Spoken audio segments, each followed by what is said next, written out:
Welcome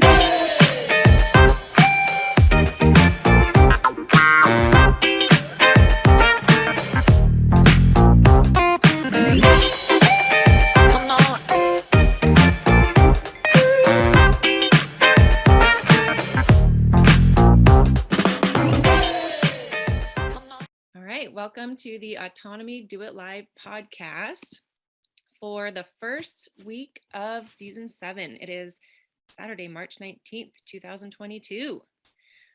So I'm Stephanie. I am a season 6 graduate of Autonomy.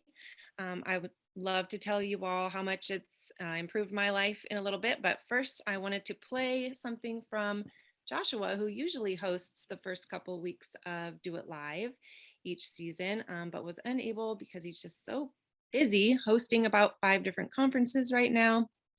And I will share that with you all right now. Welcome to Do It Live Autonomy Podcast. This is season 7. We have begun. Last night was our first lecture. It was short and sweet comparatively, and we had a really heartfelt and emotionally charged Q&A to kick off the season. This is our first podcast for the season, and I'm going to just go over kind of a recap of what we've been doing in between the seasons. Typically, the busiest time for us, but right now, the reason I'm pre-recording this, I'm actually helping shadow host an event for Andrew Kaufman. He has one of his paid events that we have been helping him out with producing. So me and LD, we help the guests and the controls of the back end so that the stream, the event, has a very smooth experience up front. So I have multiple Zoom accounts open. I have a control room. I'm helping out with the front end, sending messages to the host and the presenters. So I have 10 minutes in between while this presentation is going on. As well, Benny Wills is having his show right now. We have a introduction to permaculture Zoom going on right now, and then we have Do It Live kicking off here shortly. And so that's why I'm doing this pre-recorded video so that I can get this in there because I'm not going to be able to participate live.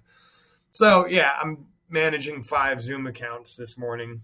Nothing unusual going on here.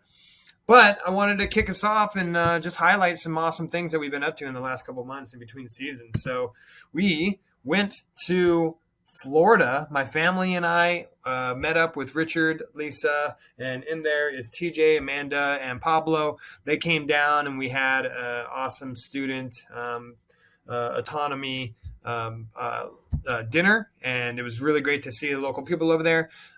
I wanted to get some sunshine, even though that didn't quite work out. But Richard and Lisa drove down from Connecticut, and my family flew over from Washington. And so we got to spend a week in Florida, work on some high-level projects, do a bit of planning for the year. And overall, it went extremely well, and it was great to see our families get together and play together.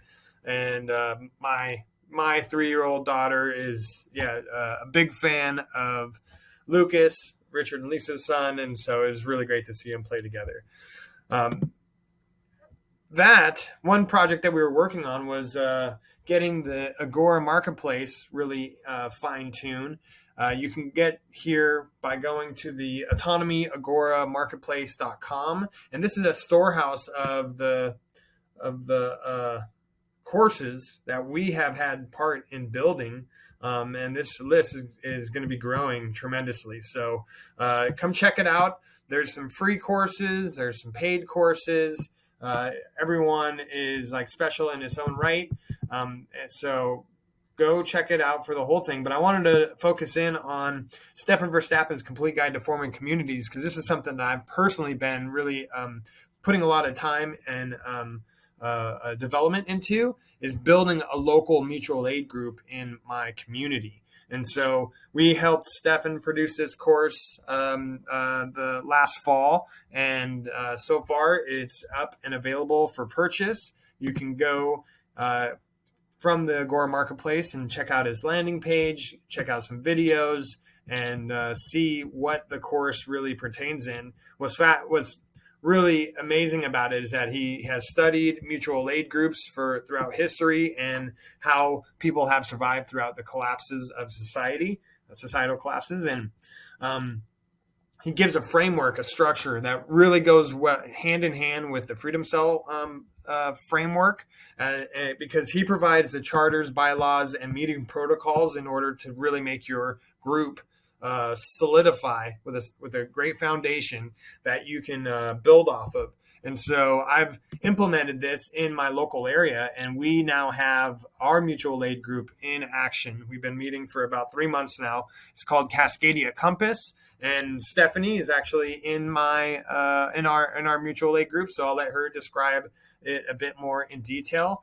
And it's something that I feel a lot of comfort knowing that I got, a group of 8 that's got my family's back. We got their back, and now we're beginning to, do work parties and group buying and prepping, and just knowing that we got a home base now if something were to happen.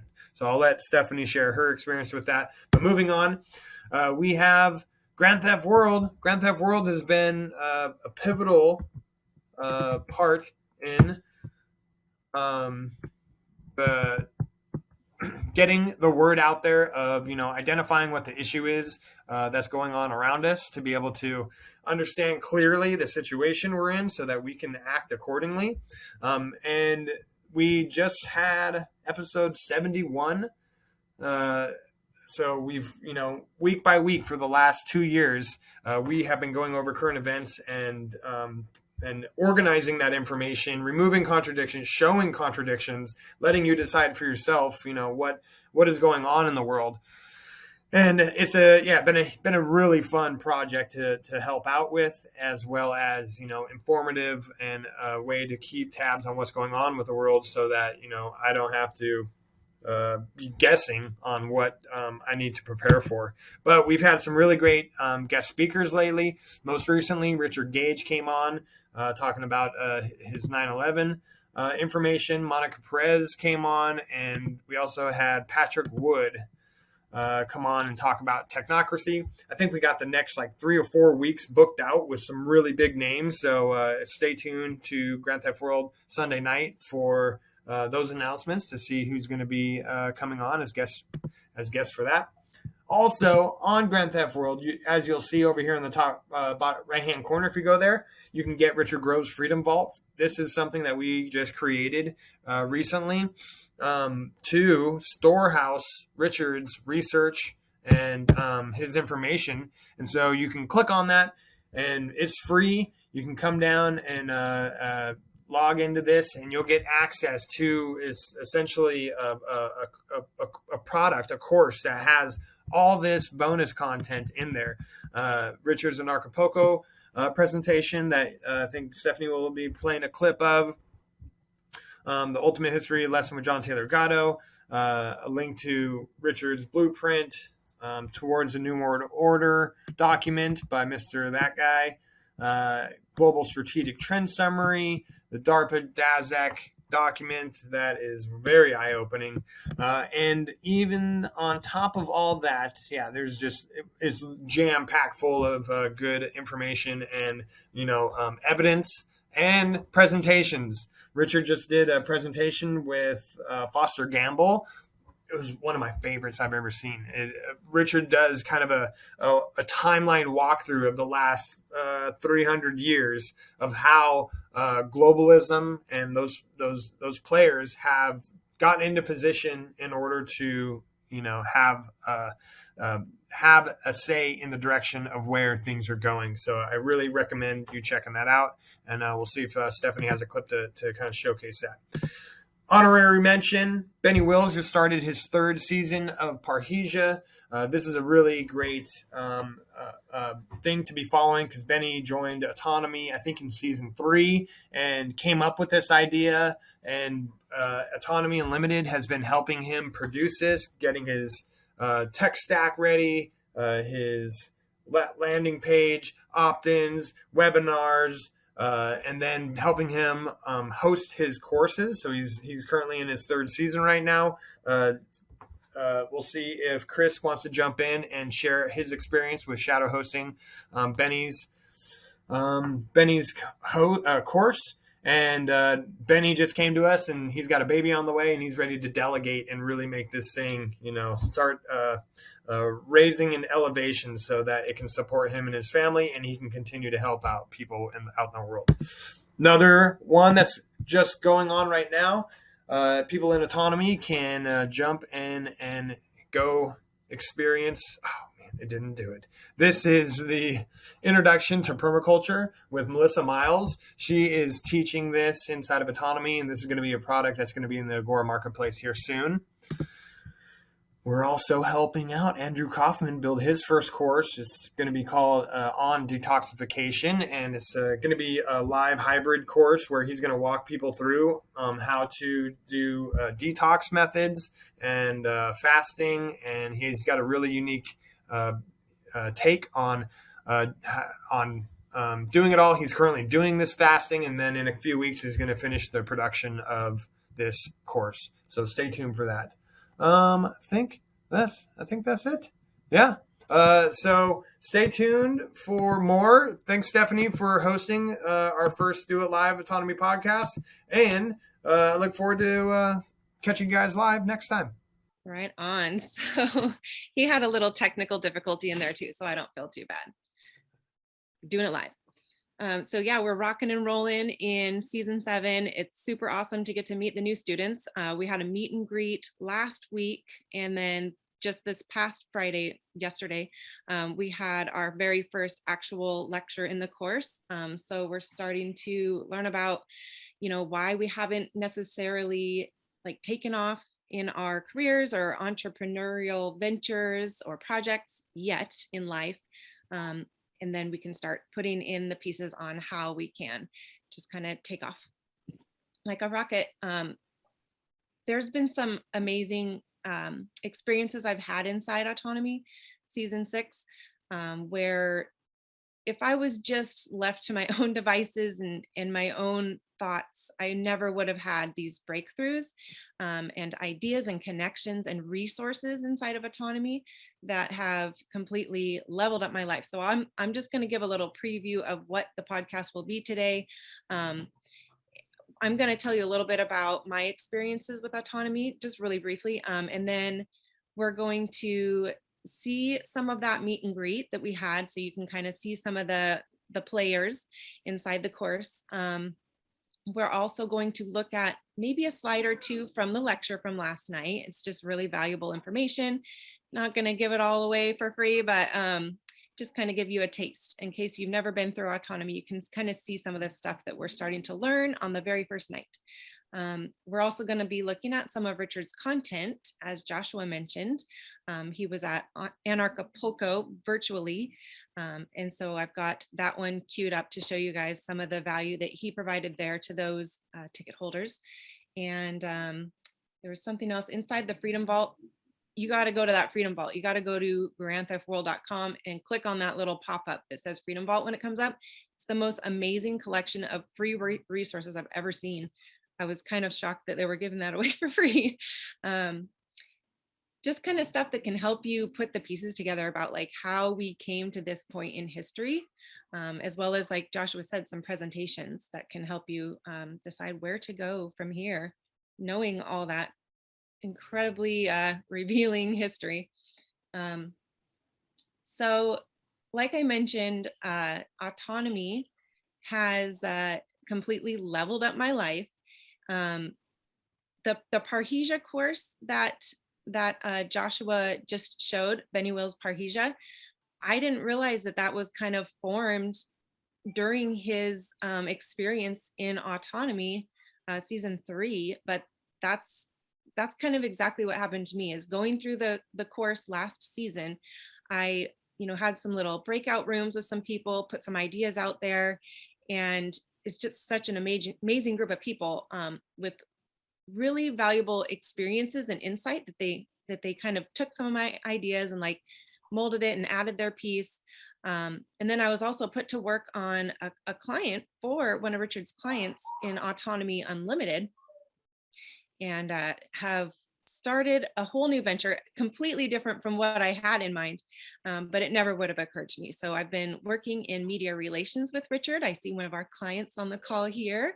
And so that's pretty awesome. And that's how it started last season. One of my fellow students in Autonomy, season 6, was also an Autonomy Unlimited client. And so I got to work on that project, which, it's somebody that I had been looking up to in the freedom movement for about a year and a half. And so getting to see that, oh, this is a classmate, like my classmates are awesome, high caliber people. And, I get to actually work on this project, which I fully support, just from what I think the world needs. Let's just put it that way. So now I've been doing copywriting, a little graphic design, and some media relations work, like booking Howard on different people's shows or events. And then, of course, booking some guests for Grand Theft World. So going both ways and developing some relationships within that freedom community that can help Grand Theft World and Autonomy Unlimited as a whole. So that's just a little peek into what's happened to me in the past, like 6 months. Before that, I was taking kids into the home as kind of like a homeschool pod, but a few of the parents were treating it more as like a daycare. So, that was a need that needed to be filled, and I was happy to fill that need. But it just wasn't really matching up with my dream, which was to homeschool, provide some education at home. So, it was long hours, not very much pay, very demanding. If you've ever been a teacher, that's a very demanding job. And it was great. I loved it, very rewarding. But at the same time, this new venture of working with Autonomy Unlimited has been better, and it was able to mesh with that. So I was able to kind of ease into the media relations and copywriting work while I was still providing that care, and then eventually phase that out. So I'm only educating my own son right now. So it's pretty much perfect. It's exactly the dream that I had, was work from home, educate my son, and it's only going to get better. So I wanted to play a little bit of, I think I'll start with Richard's Anarchapulco, I have to say that word slowly, presentation, because it just kind of previews what we're all about and several of the offerings that we've got here in Autonomy and Grand Theft World and Autonomy Unlimited. Let me just find my timestamp here. Oh, look at that, I already queued it up.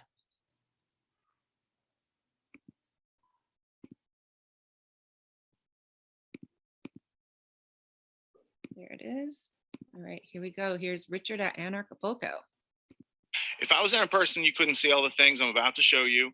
And first, let's have a little talk and set the stage, as it were, for this concept of the individual surviving and thriving amidst a world of ever-growing tyranny. Let's learn more. Greetings in Acapulco. My name is Richard Grove.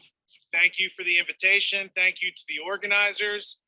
I brought you guys outside today because the topic of my discussion has to do with creating a world independent of tyranny.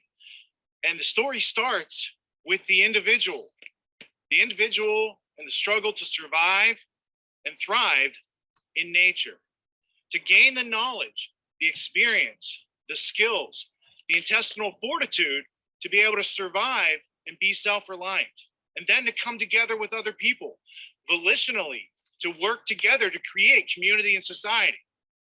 Where we live today, where we live in space and time, 2022, it's gotten really complicated.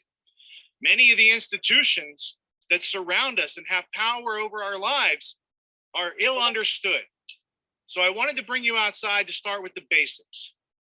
We need certain things to survive in this world. We need the will to survive on the bottom of the pyramid. Then we need some essential knowledge. And then we need experience and skills. Then we need some resources and tools. And only then can we surmount this pyramid and learn how to survive and thrive. Well, the same that applies out here applies inside. So in a moment, we're going to go inside. We're going to learn about the individual parts, how they fit together, how to survive and thrive as an entrepreneur, as an employee, as a parent, as a friend, as a human being. But I wanted to bring you out here because the essential elements that apply for survival out here, the knowledge that we gain from schooling, it's not really knowledge. The will to survive gets adversely affected by having ill knowledge. It keeps us in fear. It keeps us from getting experience. And we're denied access to tools. And thus we have what we have here in the world, a failure to communicate.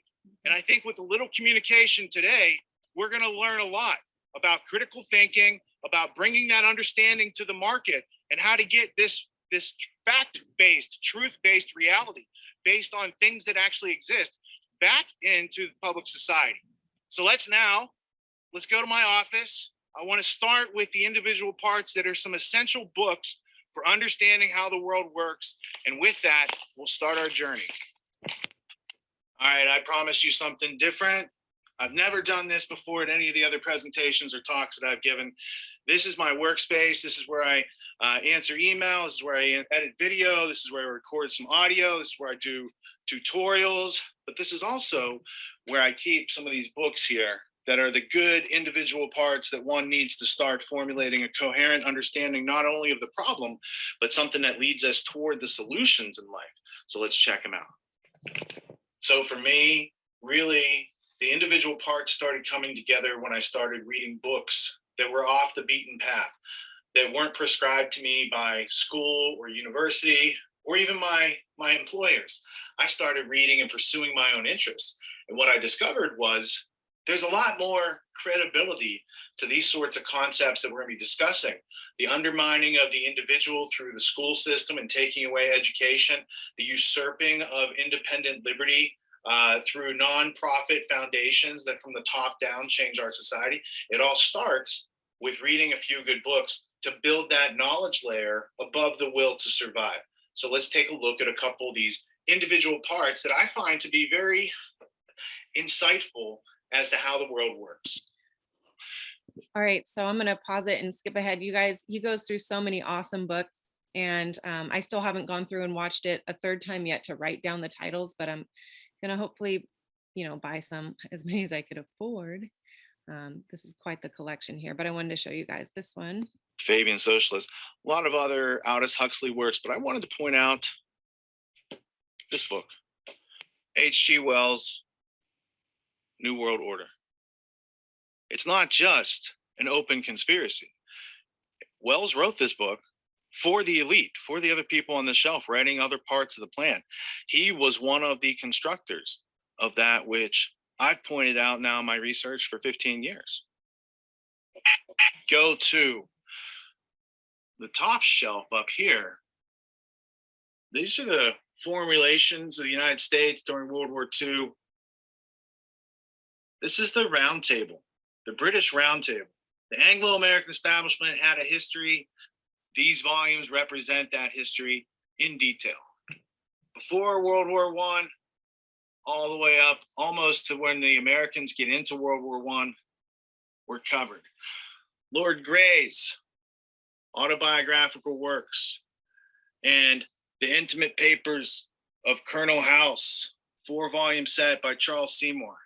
These are essential elements. Those elements right there were used in James Corbett's World War I conspiracy. So those are essential elements that I've never heard of, let alone read. And I'm going to be playing some more of what he presented at Anarchapulco, but also in a presentation he did with Foster Gamble in a little bit. And some of the pieces are in there, but it just makes me want to dig into it more. But we're not quite done with this one yet. Check out this section. So it's going through all these World Economic Forum books and whatnot, just to kind of give you some, like Richard frames it up for you. So to get this video, again, go to grandtheftworld.com and sign up for the Freedom Vault, which is free. And you'll get this content as well as quite a bit of other presentations and publications, more essential pieces. experience, that wisdom, that is denied to you purposely by the schooling system. Now comes the question. You've read the books, you understand the books, you're accumulating a lot more knowledge than you're used to handling.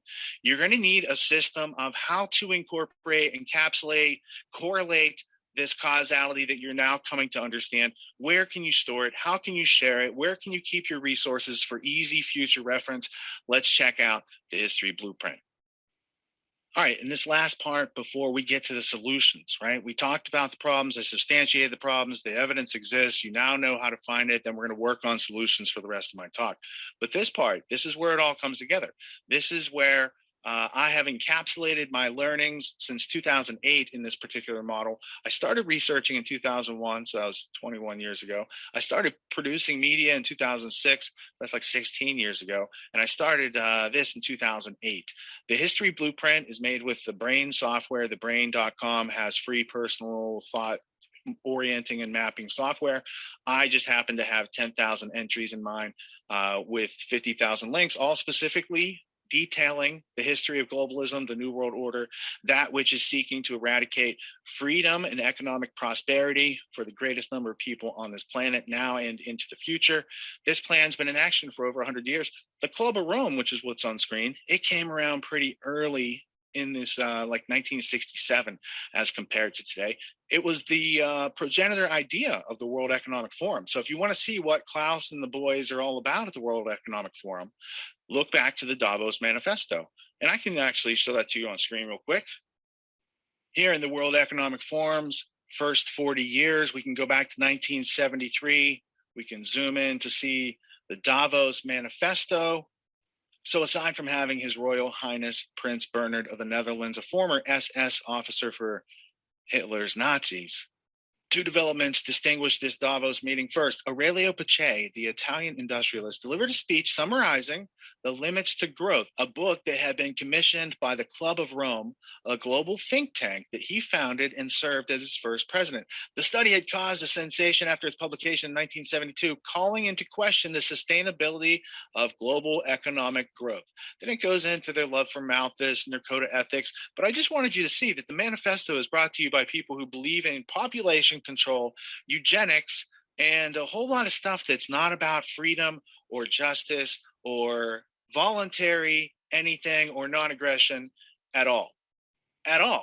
So being able to understand that, to be able to see clearly and start to connect the dots together, like I do in the history blueprint, you can make your own similar model of whatever you're learning. I just happen to put it on some maybe suppressed history for the purposes of preserving it and precipitating it out there. From there, I take what I've learned and I've created media. My first podcast was the 9/11 Synchronicity podcast from 2006 to 2009. I did Peace Revolution from 2009 to 2018. I then launched the Autonomy course, which is instead of listening passively, it's actually doing and taking actions. It's like freedom through action, freedom through challenging actions. So to be able to stand at the point where I transitioned successfully from the corporate world into independent research, publication, and all that I've done over the past 16 years, took a lot of learning things for myself, organizing that data into formation, and then taking strategic action on it. Okay, and that's what we learn in autonomy.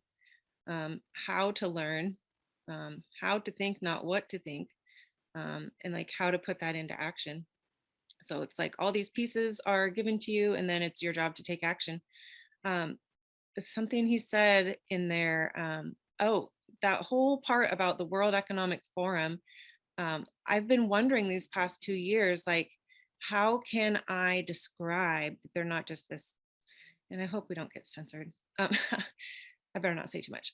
How can I describe that, there might be some nefarious intent in there? And on a recent Grand Theft World episode, Tony and Richard were talking about this, like, where does the WEF come in? And that's the tie right there. So this was like a critical piece for me, was listening to that recent episode and then seeing this presentation here from Anarchapulco, and like seeing that, actual reference right there in that book from decades ago, that these plans have been in place and the WEF is pulling it off right now. So I also wanted to show, well, I think there was a few more minutes of this presentation that I wanted to show you guys actually. Now let's look at some of the solutions from taking action and what value I'm bringing to you, the audience, through the rest of this talk.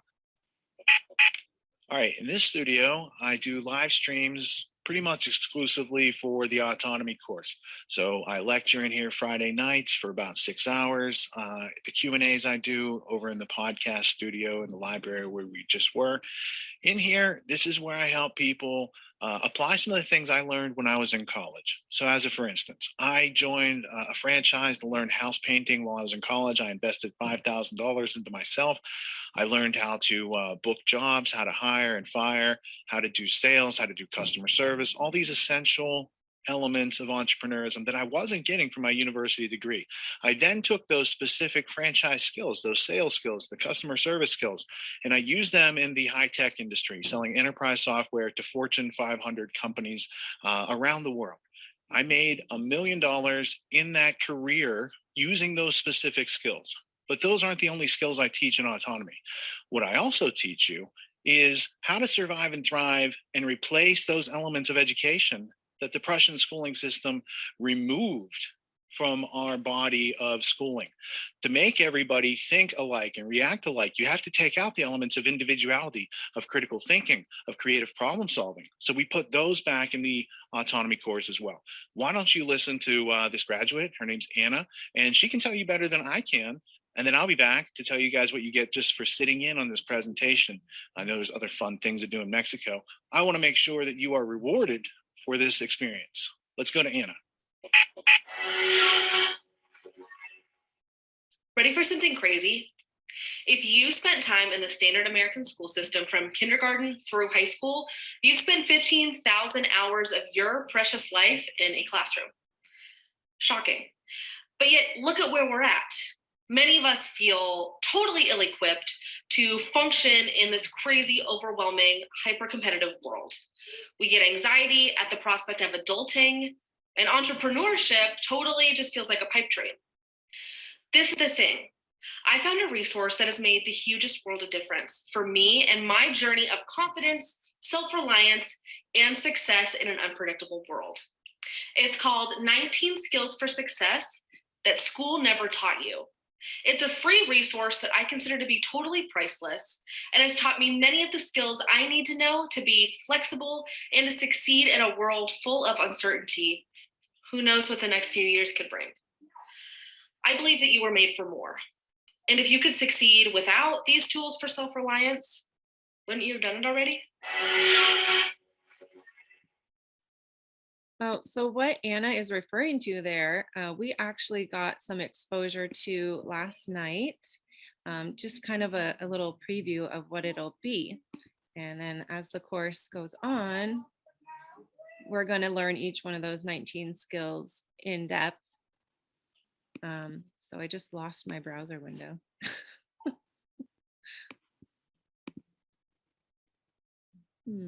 Weird. Bear with me for a sec while I try to pull that back up.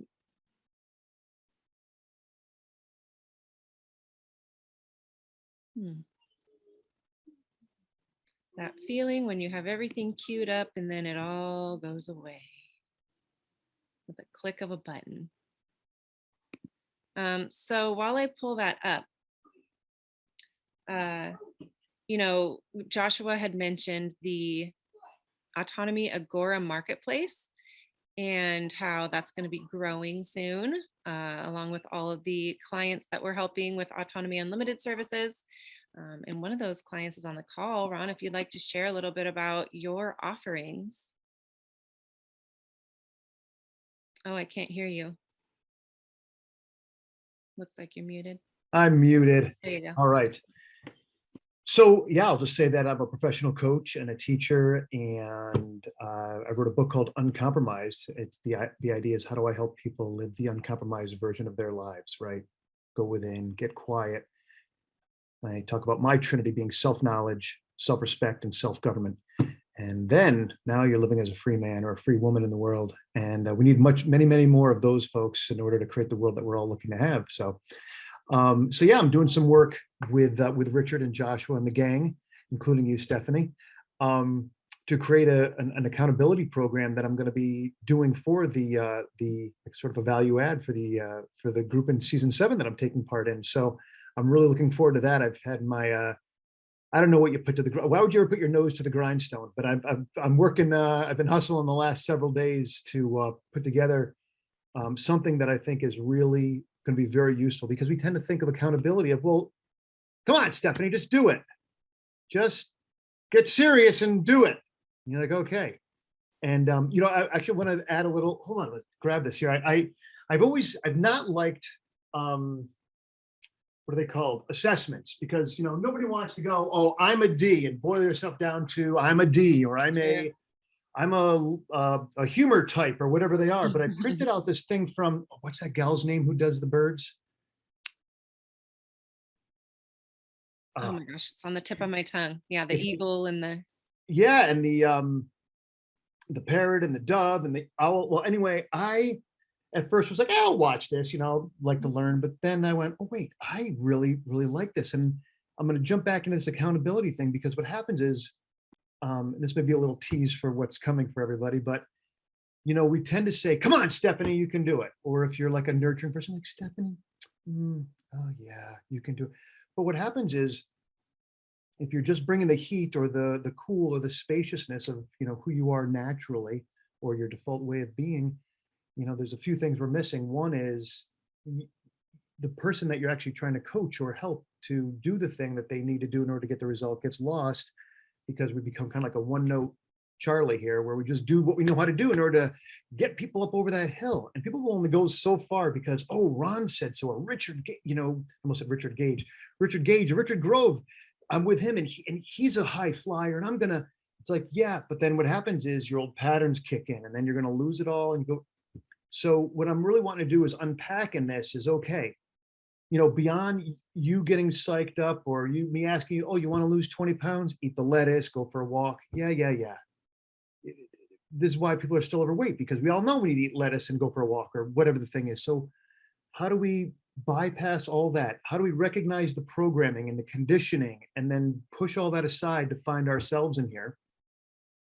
And then, that's our job as coaches, friends, and really true allies, is to help people really discover that and help them choose from there. Because I find so much that we end up doing things because it's a pattern, because it's expected of us, because we should, because it's what we always. We're Italians, is what we do, and there's no autonomy, right? There's no personal sovereignty in there. There's just a shell and a mask and a persona.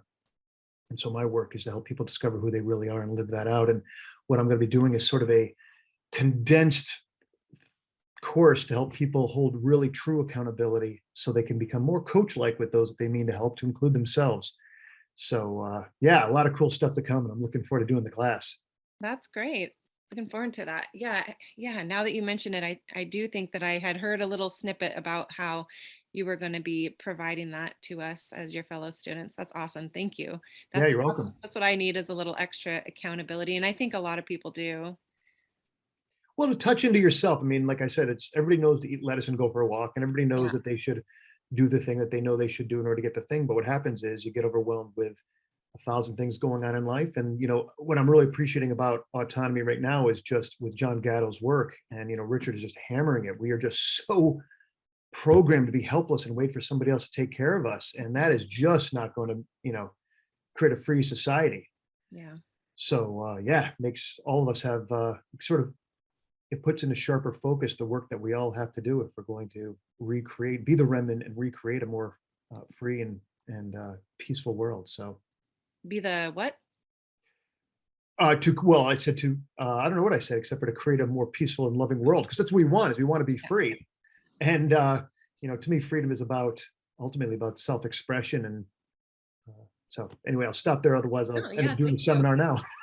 Yeah, no, I'm really happy that that you're in the course and that I get to help you with your project. It's just another one of those things that being in autonomy, I'm exposed to awesome people and their awesome projects and stuff that, you know, I really believe in. So I'm super happy with with my work right now. Good. And thanks for your help, because we wanted to clean up a little of the language, and on a dime you turned and you helped me out, and we have a better product as a result. So thank you. Yeah, of course. It's the most important work we could be doing right now, honestly. So I wanted to share, like I said, so Anna was talking about what's basically another free resource, the 19 skills, and you can download that and you know, make your way through the hoops and the clicks and the videos to autonomy. And once you do, I'll share my screen and show you part of what we saw last night. So Richard presents like sometimes 6 or more, 7 hours. I think last night was maybe 4-hour lecture.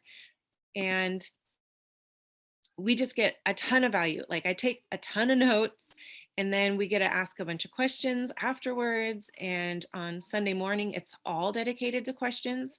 So you can really solidify these concepts. If, like I said, you take action, you ask the questions, taking notes works for me, but you absorb the content in whichever way makes sense for you.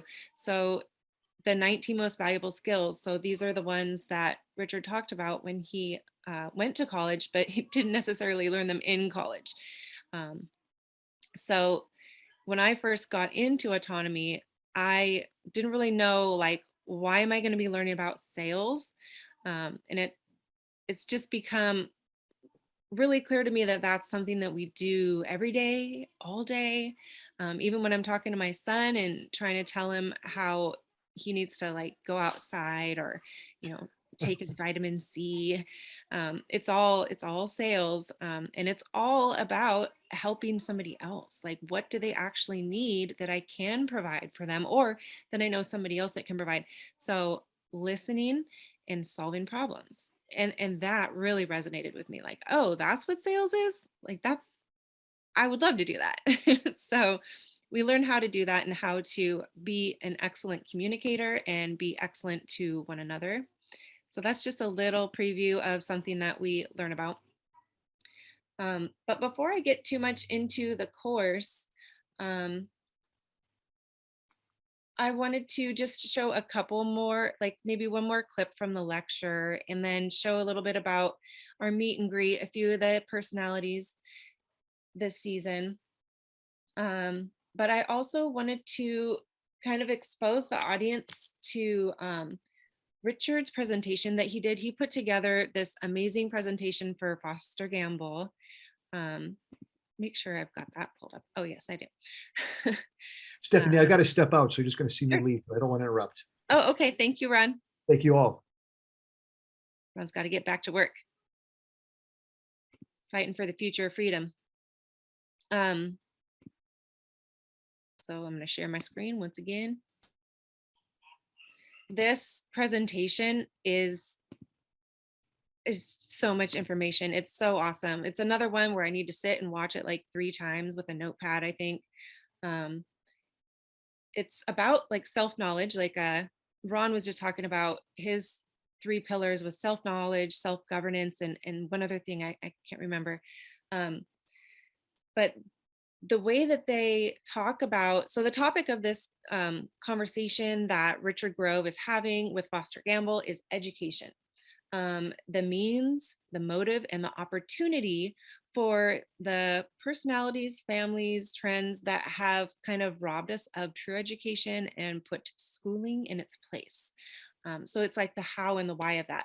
And Richard put together this amazing timeline. So once again, go to the Freedom Vault, get it, because I'm not going to show that timeline on the clips that I prepared. But it's pretty cool to see like it all laid out for you. Oh, this is what happened. And it's just really mind-blowing. So if you've ever wondered about like, how is the British East India Company involved in, you know, why schooling is in the state it is today, or what about like the Skull and Bones Club, or MI5, MI6, the CIA. It's all linked in the Rothschilds family. I was taking a little notes on it earlier. So this is just all about like the people and the publications that you can go to learn and put the pieces together. So I'll show you a couple of clips from that. Education this month. We're going to get educated about education so we can educate ourselves effectively and educate others. The theme of today is education from tyranny to liberation, means, motive, and opportunity. And I want to say by way of introduction that to me, education is really at the core of everything. And we'll find out more today what Richard Grove and I mean by education. But obviously, education is a huge thing for children.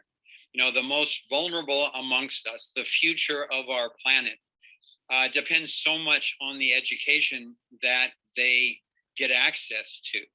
And when I say it's fundamental, what I mean is that when you start interacting with the mind of a child, much less turning over the mind of the child to other adults to interact with, it's the beginning of either the liberation and creativity getting nurtured, or it's the beginning of the dumbing down and indoctrination.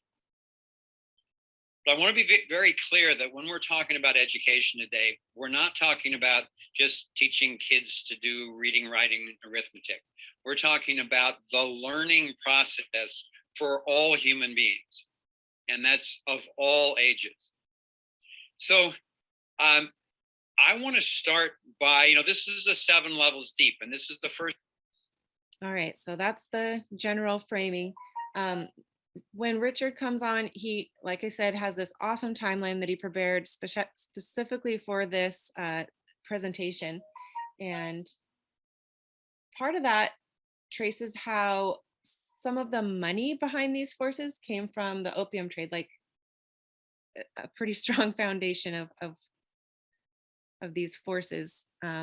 Their financial support was through that opium trade. And I think it does start with an Oxford for America. What is that? A company ship, and they know what you're there to trade for.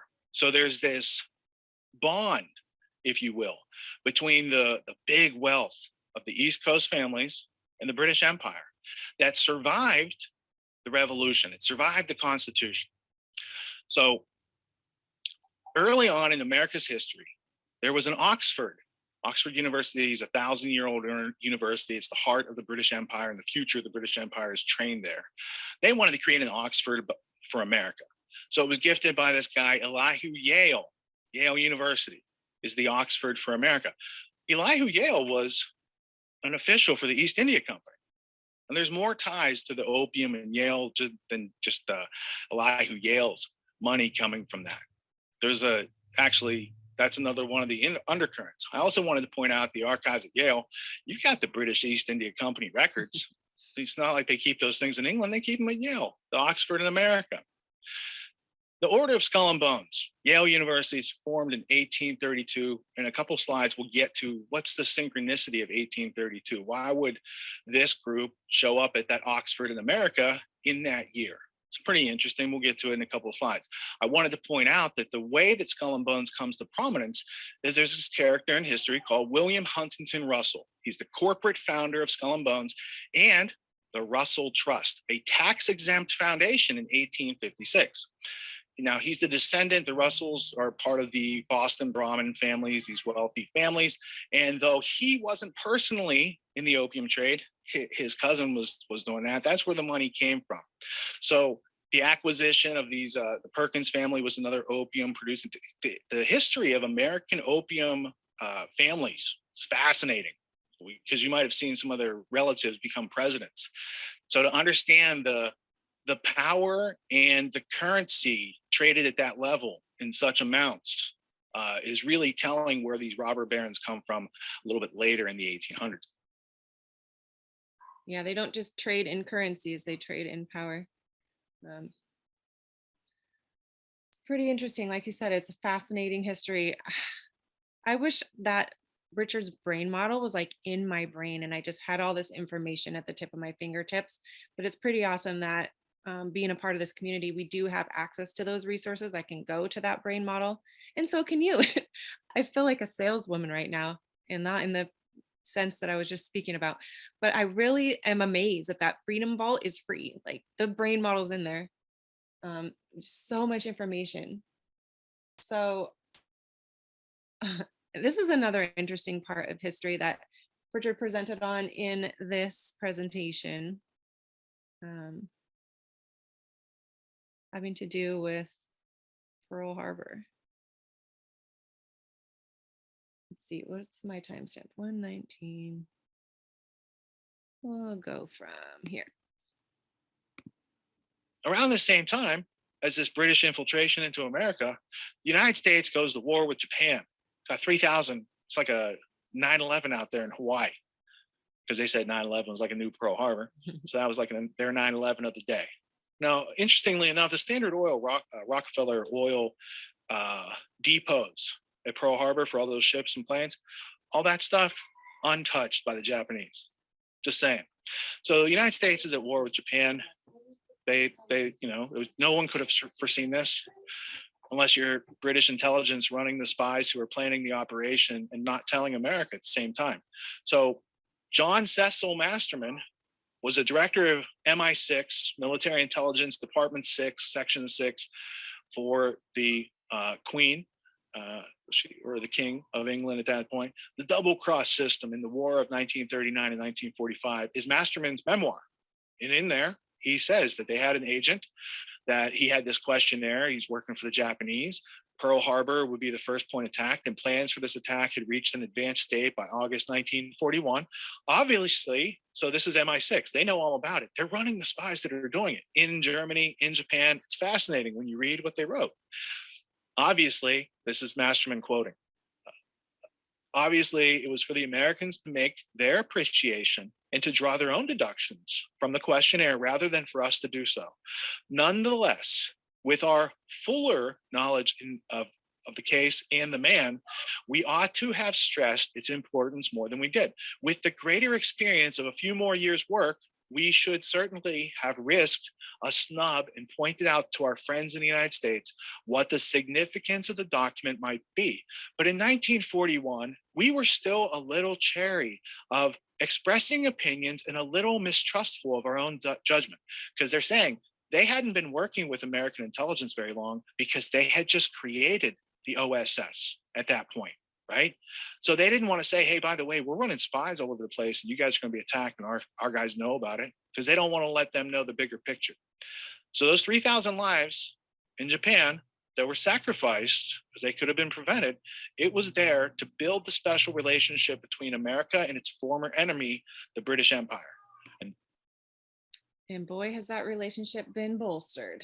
We all know I meant Pearl Harbor, Hawaii, and that I know the difference between Japan and Hawaii, but I made a mistake, right? We know that. Yeah.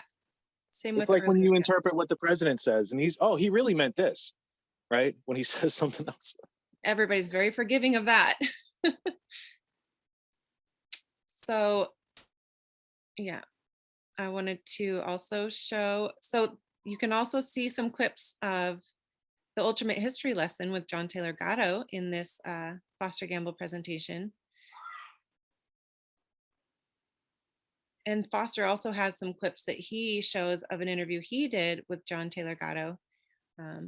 So I wanted to give Mr. Gamble a little love and show some of his part of this presentation. Q&A, but I want to also share a couple of clips from John Gatto from Thrive One.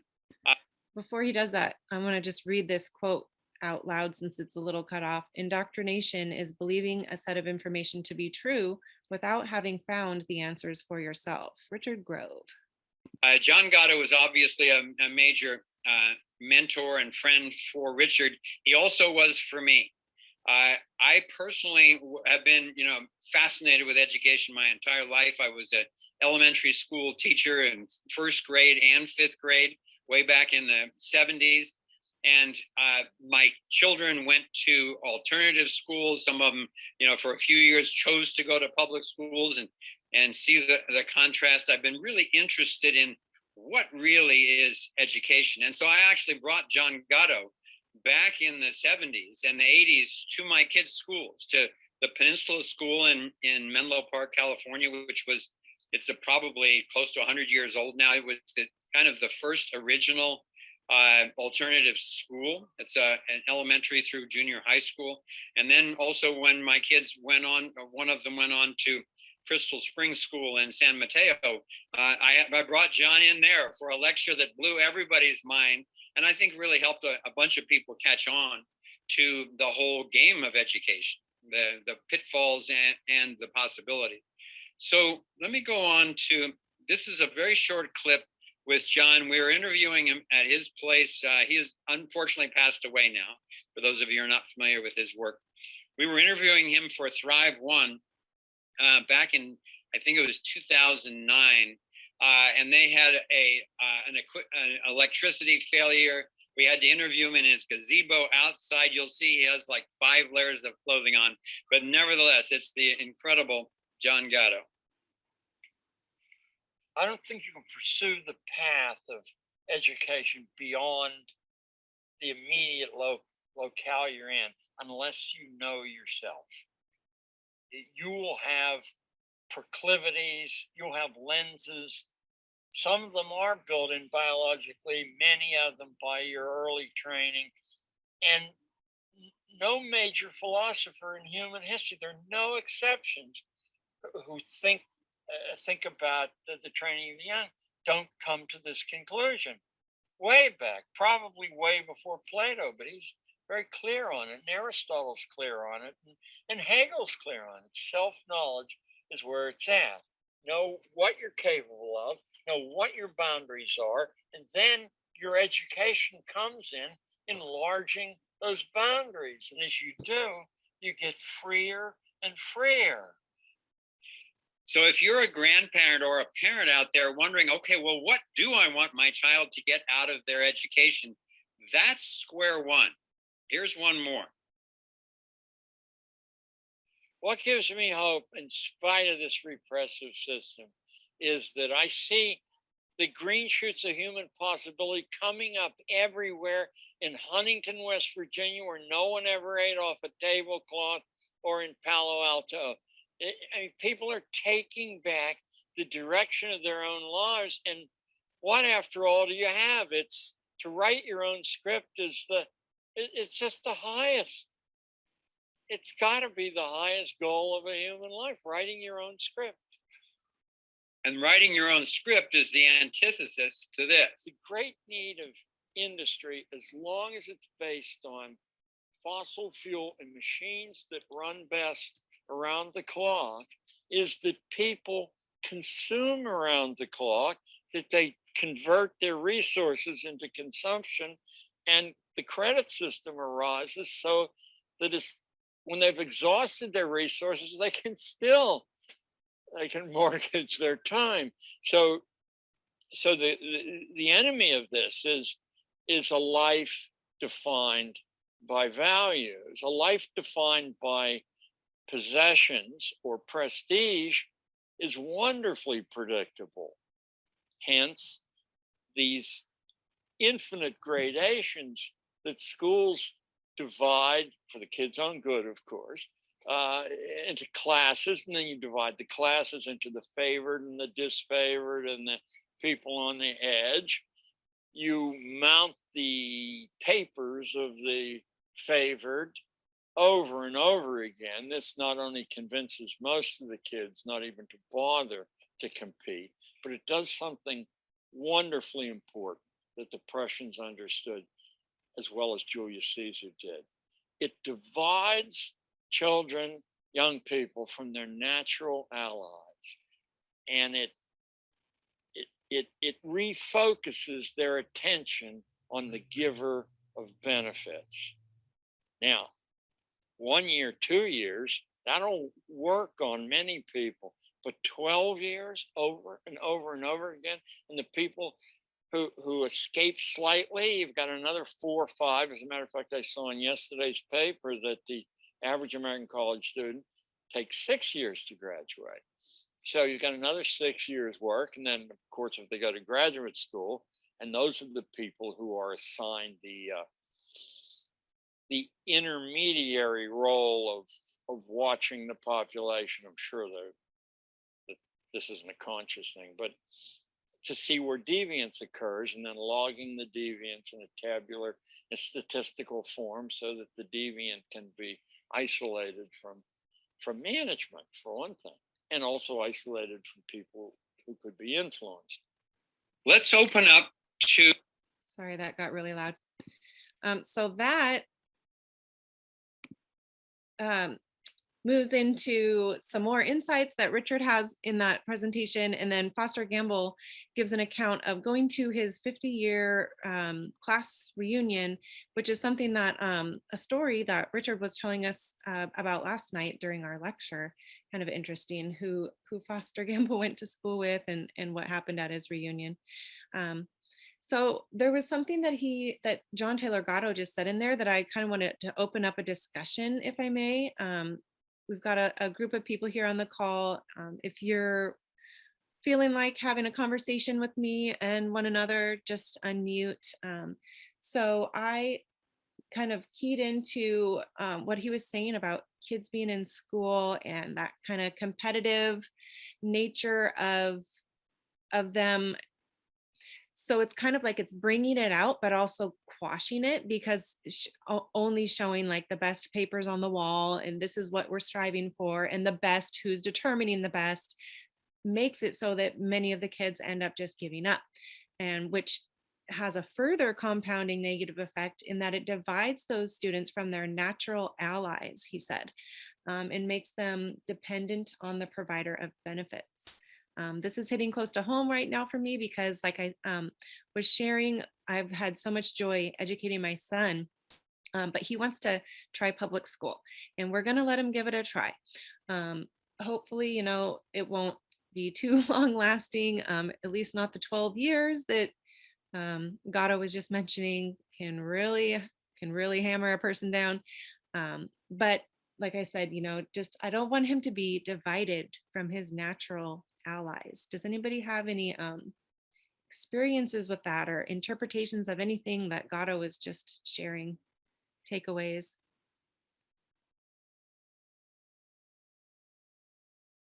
Hi, Mike. Michael Nimitz in the house. I can't hear you.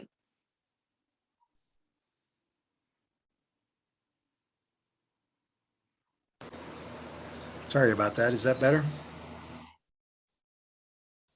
Oh,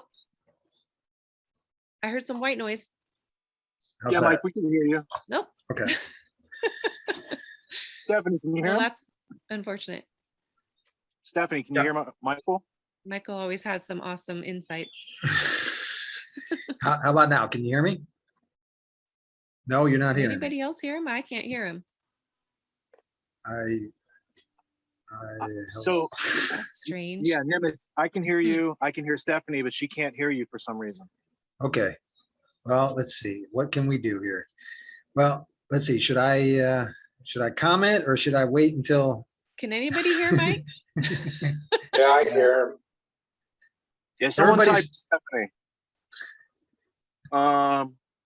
I've never had this happen before in a Zoom call, so I'm I'm confused. going to hear you. I mean, I can't hear you, so I'm going to assume that nobody else can, and that therefore the podcast recording can't. Why can't she hear us?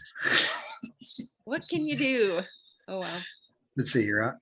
I guess we don't have a chat here. So Oh, yeah. Joshua mentioned that we have a mutual aid group locally, and that is something that has kind of helped me deal with these emotional decisions I've had to make regarding my son. Do we let him do what he wants and try public school, or do we just say no, we're gonna make you do what we know is right? So we had a big family heart to heart that whole weekend, I was just sobbing. I was just, this dream of mine of educating my son, it's over. I talked to a longtime homeschooling friend of mine who homeschooled her 5 children for 24 years. And she had a lot of great advice. She said one of her sons, they had to reevaluate every year. Is this going to be a homeschooling year or a public school year for this one son of hers? So, and I remember her saying that before, was that each year for each child, you know, reassess and determine what's right for them. And really, I went through an education program, had a lot of great research. And when I put that research into practice, I've noticed it's really aligned with what I think kids need, you know, collaborative learning, experiential learning, child-led, going by their interests, stuff like that, you know, dealing with manipulatives, things they can manipulate in real time, and following their passions. But when you go into the schools, it's really not like that. So I just wanted to preface that with saying that I did, you know, go through teacher training, but the training was good, but the actual in practice training wasn't. And then the in practice teaching wasn't really exactly what I was hoping for and expecting after going through that teacher prep program and really absorbing that research. So, oh my gosh, I just lost my train of thought. So we had this big heart to heart. We decided to let him try it. And I guess the reason I went on that tangent was to explain like why, even though having such a strong emotional reaction and not wanting him to go, we're still letting him. It's just something that, you know, it's right for him right now. We determined that as a family, and that's fine. But going to our mutual aid group the next day was so therapeutic. And I just recommend for anybody, if you are going through hard times right now, which I think a lot of us are, it's just a hard time, try to connect with people locally, or, you know, join a community like AUTONOMY, or both, because having those other people to bounce ideas off of and just share your heart is just essential right now. I didn't even realize how much I needed it until I went and met up with our mutual aid group, the Cascadia Compass group. There's 8 of us, and we were just all sitting around a table. I don't know what's wrong with my speaker. Can you guys hear me? Yeah, okay. Yeah, I can't really make any other adjustments though. Oh, I guess I could if I had headphones, huh? So I went to the mutual aid group meeting after that day that my family and I had a big heart to heart, and we had a check-in, and we were each supposed to share just what's new, how we're doing for like 2 to 5 minutes. And, you know, I shared for a few more minutes than that. And just kind of, it all just came out. Is that better? Can you guys hear me better now? Testing 1, 2, 3. Can you hear me? Oh, I can hear you. There we go. Yeah, Could that's you what we were guys all missing. hear A him couple- and I couldn't? Yeah, we were. Right. You couldn't hear me either. So I don't know what happened in the call, but it's like the first time ever that because we've had it happen in Discord where you can't hear somebody and they hop out and they hop back in, it clears it up. But in Zoom, I've never had that happen before. Huh. So good for you for finding headphones, and now you can talk to Mike. Sorry, But Mike. you did a great job of, you know, doing it live. You just kept it rolling, even though you couldn't hear, and we could hear you and everybody else could hear me, but Yeah, that's you couldn't Well, hear us. It was also great for Marcin that he was able to make a physical sign. Yes, And thank you, Martine. That was Yes, perfect. that was amazing. Great, least great he- making it up on the spot there. Exactly. Do we have a Q&A? I mean, a chat room too? I was trying to think like, how can I communicate with Mike right now? Yeah, we didn't have that. So Martine, Yeah, well- taking it analog. Thank you, Martine. When So, in doubt, and- just use Autonomy Chat. Yes. there you go. Yeah, so I guess that's a lesson for the future, is keep that in mind. But I just wanted to say, number one, I'm sorry that I missed that first part because, the dang time change thing. I didn't realize that we were going when we did. But I was lucky enough to chime in or come in when you're talking about Gatto. And let me tell you, John Taylor Gatto is something that is another real asset that autonomy brings to the table. And certainly Richard's relationship with John Taylor Gatto is something that, I just can't say enough about. I think it's one of the really key factors that kind of is a baseline for understanding where we're trying to go and what's important with autonomy and kind of our values really revolve around what John Taylor Gatto brought to the table. So I definitely want to point that out, but I really am so happy that you picked up on some of the things that the presentation that you just put together there with Foster blanking. Gamble. Yeah, Foster. I actually got to meet Foster, and he actually visited the house here in Acapulco where I was living at the time. When was that? And I think this was probably 2018, maybe 2017, but nevertheless, he brings John Taylor Gatto to the table too, and certainly those clips that you brought out there are excellent examples of what is something that's so important. And I really, I'd never heard that presentation before, so that thing about the life based on the value of possessions and prestige versus like the real values and the personal narratives that people have the capability of defining themselves is so important. And again, this is something that we're striving to encourage for each person in autonomy to bring about. I think that is really the paramount value that autonomy brings to the table, and it's really just the beginning. Yeah, that self-knowledge seems to keep coming up today in the conversation. And I really liked what Gatto said about how that self-knowledge, when you add in more knowledge and understanding, then your boundaries that you've defined with your self-knowledge can get expanded. So it's not like it's just this static thing and I know who I am and I'm not going to change and I'm not going to grow and this is what I can do and that's it. It's, I know what I'm capable of and I know that it's more than this. Just need to add some other elements in. Yeah, absolutely.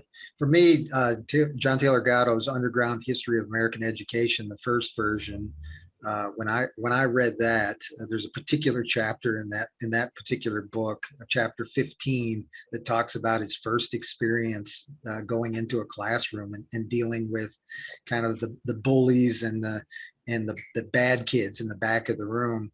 Mm. It enlightened me to like really the understanding of an experience that I had throughout my professional career and certainly through my military career and then through my own experience in school, how that all made sense and how he made that make so much sense, where otherwise I had been always confused. I've been confused in the military. I've been confused in the business world. And like, why are these people in charge? And why are they doing the things that they're doing? I just couldn't quite put it together. And then when I read that particular chapter, it all made so much sense. And so, like I said, John Taylor Gatto to me is someone that is just invaluable and certainly an invaluable resource. And that history lesson that Richard put together with John Taylor is something that every time we go through a season, I end up watching that whole 5-hour thing again because I'm just so amazed by how much value he brings to the table. Yep. I always think of a new friend to share it with too. Well, I've only been through it once, but I've watched it a couple times. And it's like, oh, you know who needs to hear this? Yeah, It's a great thing to stuff. share. But I'll leave it there. So And that Stephanie, chapter once 15, again, great stuff. thank you. I'm gonna have to look for that chapter 15 because I've got that book on loan from a friend at the moment. And I'd like to see, you know, is it kind of Well, like, there's kind of two versions because David Wow. Rodriguez is actually since they like redid a new version of the Underground History of American Education, and David Rodriguez did the editing for that second version, but the first version is the one that I'm referring to. okay. Well, I'll look for the part where he talks about his first experience in a classroom then. Might be a different chapter. Did you go to public school, Mike? I actually, for my first 6 years, I went to Catholic school, and that is kind of one of my one of my childhood traumas that I still am dealing with, because I felt, and you know, kind of because of the circumstances, I really felt like I was kind of put in the position of being kind of the bad kid, because my parents got divorced when I was in third grade, and they kind of shuffled me into, you know, and this is one of the things about public school and kind of institutionalized school, is that like once you kind of get put in a particular, you know, box, they just never let you out of that box, and before long you're you know, you yourself, and for the, you know, for the child who knows no better, you just kind of, you know, are pigeonholed into that expectation. And unfortunately for me, I was kind of the bad kid, and I didn't agree with the things that were going on, and it just kind of led me down a path that you know, I had a hard time figuring out. That's self-fulfilling an adult. prophecy. Thank God for John Taylor Gatto, though. Yeah, no joke. So I would like to give a little peek into autonomy for some of our podcast viewers that may or may not have, you know, gone through the course, like the people on the call at the moment. How does this keep happening? My browser window went away again. This is so weird. I know I didn't X out of it. Oh, it's right there. Okay. Is it just, yeah, sometimes on like Windows computers, you can hit Alt Tab and it'll bring up your other windows that you have open in case you lose it. I don't know how it works on a Mac. Yeah, it is a Mac, and I'm not sure how I just pulled it back up again, but it's there. So I wanted to show a little bit from our meet and greet. We got to meet, and the new season 7 students got to meet a graduate named TJ, who I personally haven't gotten to really interact with much yet. And that's also, I think, who was visiting with Richard and Joshua down in Florida in that picture that Joshua shared. I can't wait to meet some fellow autonomy students this summer going to Pork Fest. That's going to be so fun. Share. All right, so here is TJ. Can you guys hear that? Negative. Okay. You gotta unmute it in the bottom right hand corner of the video player. Good catch. That's bizarro world.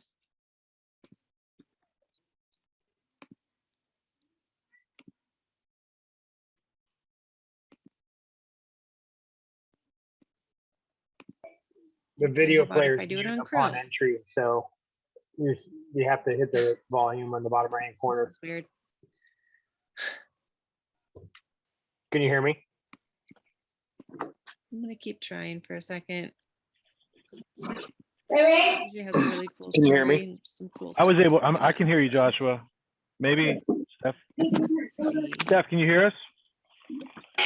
Because that happened earlier in the podcast where she couldn't hear us. What's that? Oh, Joshua was talking. Were you able to hear him? No? What's up, everybody? Season 7. I'm a season 5 graduate.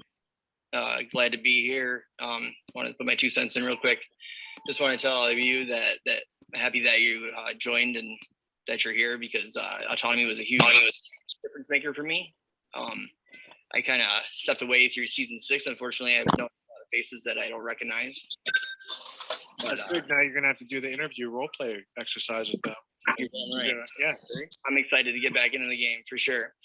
So yeah, because when I first came into autonomy, I worked my job as a building supply manager. Wasn't happy at all. It's one of the big things and big reasons why I got into autonomy. So I was trying to figure out other means to live and whatever, just not work my job. It was a good job. It was a very well paying job. And after season 5, I went to Pork Fest, got to meet Rich and Lisa and Josh and everybody. It was a phenomenal experience, and I look forward to this year's as well. We'll be attending that as well. I hope to see all of you there. But I learned a lot, just from a community aspect and also from a digital asset aspect, marketing and stuff. I was kind of toying around with it before I got in autonomy, but it really took hold once I got into autonomy. Now I know how to do all kinds of stuff. It's learning from LD, learning from Josh, learning from Tyler. Previously, it's been great. So now I can run streaming software. You haven't really seen much of it yet, but it will be soon. I've been working on and building an entire website. I'm just about done with it. I've been actually conversing back and forth with Josh. He's been helping me. I just did an autonomy video, and I'm not going to allude to that because that's fun things you'll learn in the back end of the season. So I'll leave it there. But either way, you'll probably like it, Rich. I just finished that up. It's pretty cool. We talked about that during my season, actually, about utilizing that. So that'll be fun. But yeah, so anyway, I also I'm not sure what his name was, the last person that talked. We used to talk about property.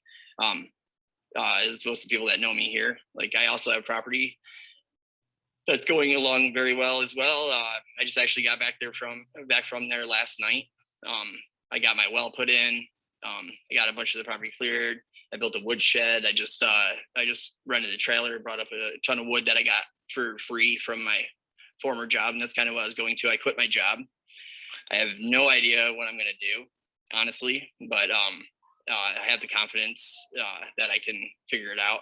I have a couple things on the side. I mean, I have a dropship store that I built even pre-autonomy, but there's some other things I'm going to do. I got a podcast that I'm building, but it's just been nice and very freeing to be able to like break the chains of the status quo, so to speak.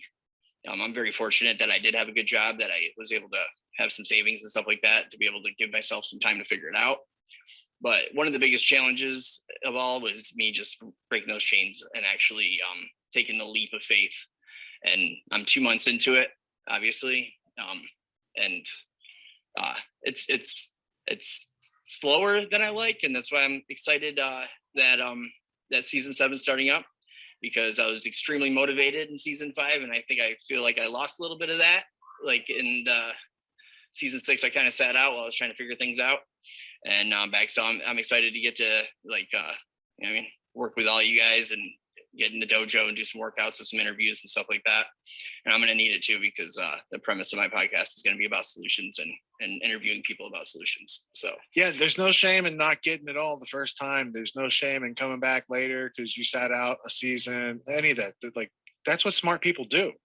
Like, we all ebb and flow. The smart people get back on the horse and ride eventually and keep going, instead of saying, well, I missed my chance. And that's just excuse talk in your head. So you'll learn how to stop that. Yeah. One of the best things about this course is, well, I always say the community, for sure. I mean, that's key. The community that you have that's pre-existing when you come into, and all of you season 7 students, you'll realize there's a whole nother community that you build within your own season.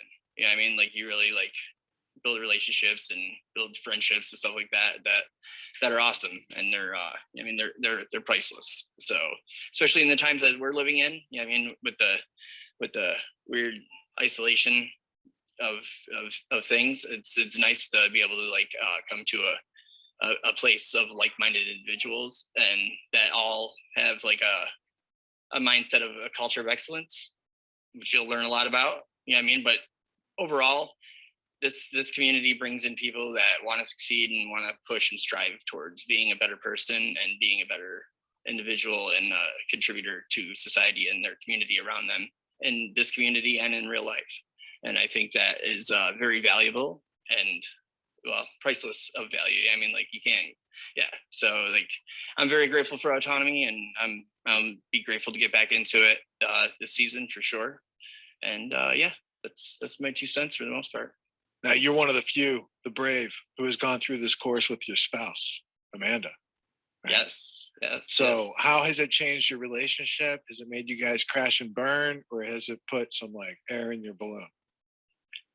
It's been it's been good. It's interesting with her and I's like approach to this course. So like when I came into this course, it was my idea. It was what I wanted to do, and I convinced her to like do it with me. Basically, she was like kind of wishy-washy about it at first, but I convinced her to do it, and then she jumped into it, and she actually kind of took the bull by the horns and almost kind of like jumped ahead of me. I mean, she was helping out Autonomy Unlimited, kind of jumping at leads and sales and stuff like that, and I was working my 13 hours a day away from home, and she's like calling me up saying like she had like 4 interviews in one day, and she was helping Josh with this, helping Josh. I was actually, honestly, I was kind of jealous. I was like, what the hell's going on here? but at the end of the day, it was great because like it was good. Like we had something to talk about, like in that respect, and it really drove us and like lifted up our motivation and our drive towards our goals. And that was really important. And one of the other things that her and I talked about that like really made us realize is how much time, I mean, like that we really like, because we were doing so many different things, like with interviews and following up with this and this course thing and that course thing, and then once you get involved in the course and stuff, you'll start meeting people, and they got projects and you got projects, and then you start working together, and you got, I mean, it just go, and like next thing you know, you got all this shit going on.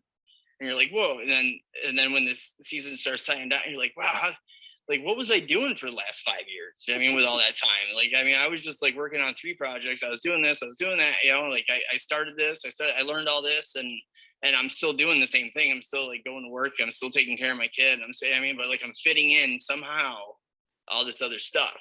And really, I mean, it's kind of mind blowing when you really think about it, when you start like really structuring out your time and your goals, and like trying to figure out like, or well, not trying to, but figuring out like what you need to achieve that goal, and really putting it in your calendar and getting it done. You know what I mean? It's about getting the noise out, really. And then it's like, once you like, because people's RPMs go up here and they're like, I can't take your course because I'm too busy. I'm already like to the wall. And I'm like, if you don't take the course, you're always going to be redlined. Whereas if you take the course, you shift into 2nd and 3rd gear, you drop those RPMs down, but you're going faster. So you're able to get a whole lot more done during the same time than you were previous to the course, because you didn't have that self-discipline to remove the noise and just focus on the signal. When it's just signal, it's easy. It's just, if you flow with it, you got the next goal, next step, you've made your own design, you're carrying it out. Absolutely, for sure. Yeah, I mean, like, and I've got, and that was one of the big things when I came into this course, was that very thing was like, I had plenty going on and plenty to do, and like I was too busy. And honestly, and one of the biggest hesitations of when I signed up for the course, or like signed up for that blueprint call, so to speak, was like, do I have enough time? You know what I mean? Because like I was just so like absorbed between my job and my kid and etc. And I was like, there's no way in hell. But I was like, you know what? I was like, it just felt right. And you know, you can learn as many skills as you want in life, but honestly, I think one of the most strongest skills in life that you can learn is just to follow your gut. I mean, your own intuition. And something just told me it was right and something I need to do. And I'm grateful. Self-knowledge again. Grateful for it. Like you know, like the video I just made, you know, like learn and make friends for life. And I truly believe that. I guess I didn't need to interrupt him to say that. All right, can you guys hear me? We're about ready to wrap up the podcast here. I love that he mentioned self-knowledge again. I just wanted to say that some of the things he was talking about sort of vibes with what I've been going through this morning hosting this podcast. And it's something we learn in autonomy, and you practice it, and it's don't quit on yourself. So, you know, I don't know if you guys heard, but my Alexa speaker went off and started playing some Disney song earlier. I've got kids riding a freaking hoverboard in the house, banging up against my door. Cat was just meowing, had to let it out. Had the issue with the browser windows and the audio, but so that's just something that you practice, is just keep trying. And I don't know if I would have, you know, really given it like the third and the fourth try if I hadn't gone through the practice last season, being in autonomy. And another thing that TJ mentioned is the community and getting to interview one another and having time for that. That's a question I had too, is if I had time for this last season, because it was told to me, you know, you might need like 10 to 20 hours a week to dedicate towards this stuff. So I just started scheduling my work, my interviews, my integration exercises for the course at like 7 a.m., maybe 6 a.m. if I wanted to. And that's the other thing. You don't have to get up at any time that you don't want to. You get to schedule things as you want. So, you know, and I was able to get like 12 interviews within the first 2 weeks and meet so many awesome people and hear about their projects. But I think that's probably a long enough intro podcast. We're rocking and rolling in season 7, and just wanted to kind of give a peek into what we're up to. Future podcasts will have a little bit more of a conversational probably tone. But unless anybody wanted to have another little comment on the way out.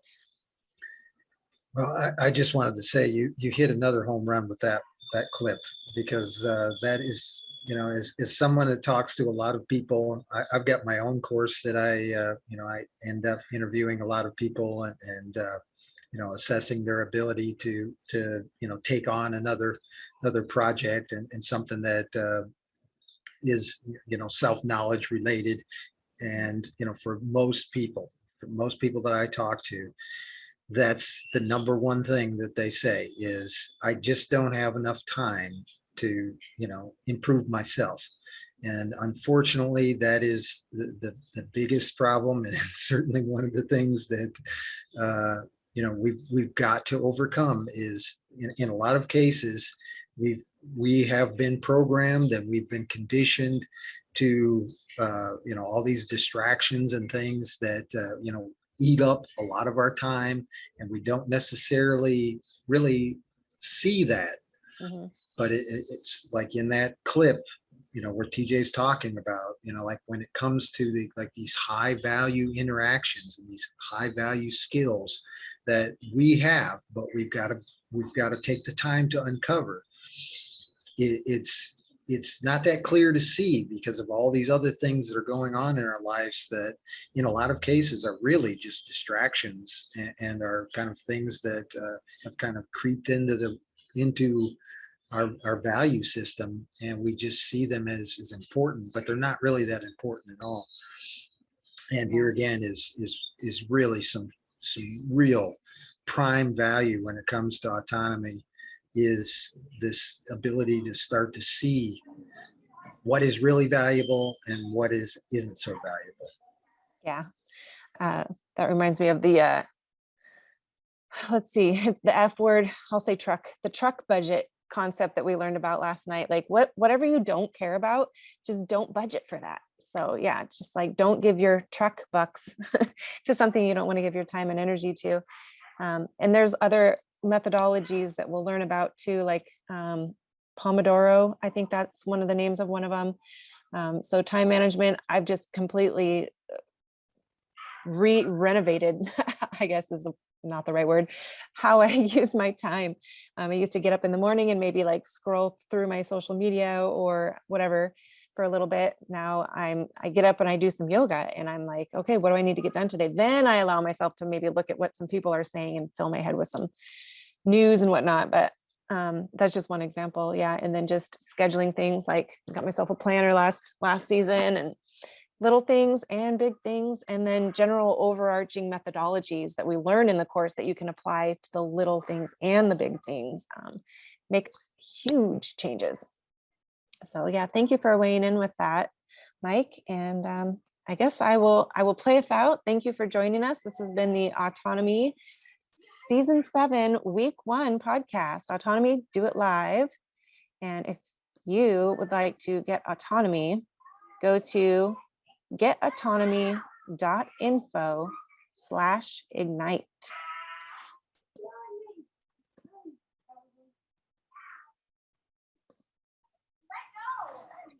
Woo! Nice work. Thank you.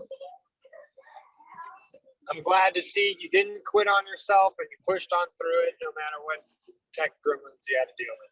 Yeah, it was the tech gremlins and all this noise. And could you guys see my little picture? Like during the clips I would play, was I visible? No. Okay, It because won't I had be to in the get up replay and either. like Alexa popped on playing some song, like a Disney song, and it was loud. And I was like, they're gonna hear that in the podcast. So I ran and unplugged it. And yeah, I was like, I hope I'm not visible, just like getting up and hopping up a bunch. Yeah, it won't be in the replay. Okay. All right. So you're leaving, it looks like, or are you headed home? I'm heading over to home base to help them plant some of the fruit trees. Oh, right. While Yeah. it's there. Araya's last I saw was driving a tractor with Nanny, but she's excited to see you and have you come over to learn Okay. some stuff. We'll give the home base ladies my apologies. I couldn't make it, but I'm having Araya withdrawals, so I'm gonna go do that instead. But all right. Well done, Stephanie. Thank you, Mike. All right, I'll check you guys later. Thank you for the support. Yeah, and Stephanie, you can help me build out the Do It Live course that wasn't finished that I threw you into, because now you know all the little things that need to be addressed before someone's first Do It Live, right? Yeah, now that you mention it, I started actually recording a loom earlier of how to, like, exactly everything you do. Turn off your notifications, do this, go here to get this clip, everything. Yeah. Yeah. So yeah, your seemingly like challenges will be someone else's like roadmap. Yeah. So yeah, it's gonna be great. It was just as I had hoped today. Nice work. Okay, good. Bumpy, but good. I'm glad to hear that.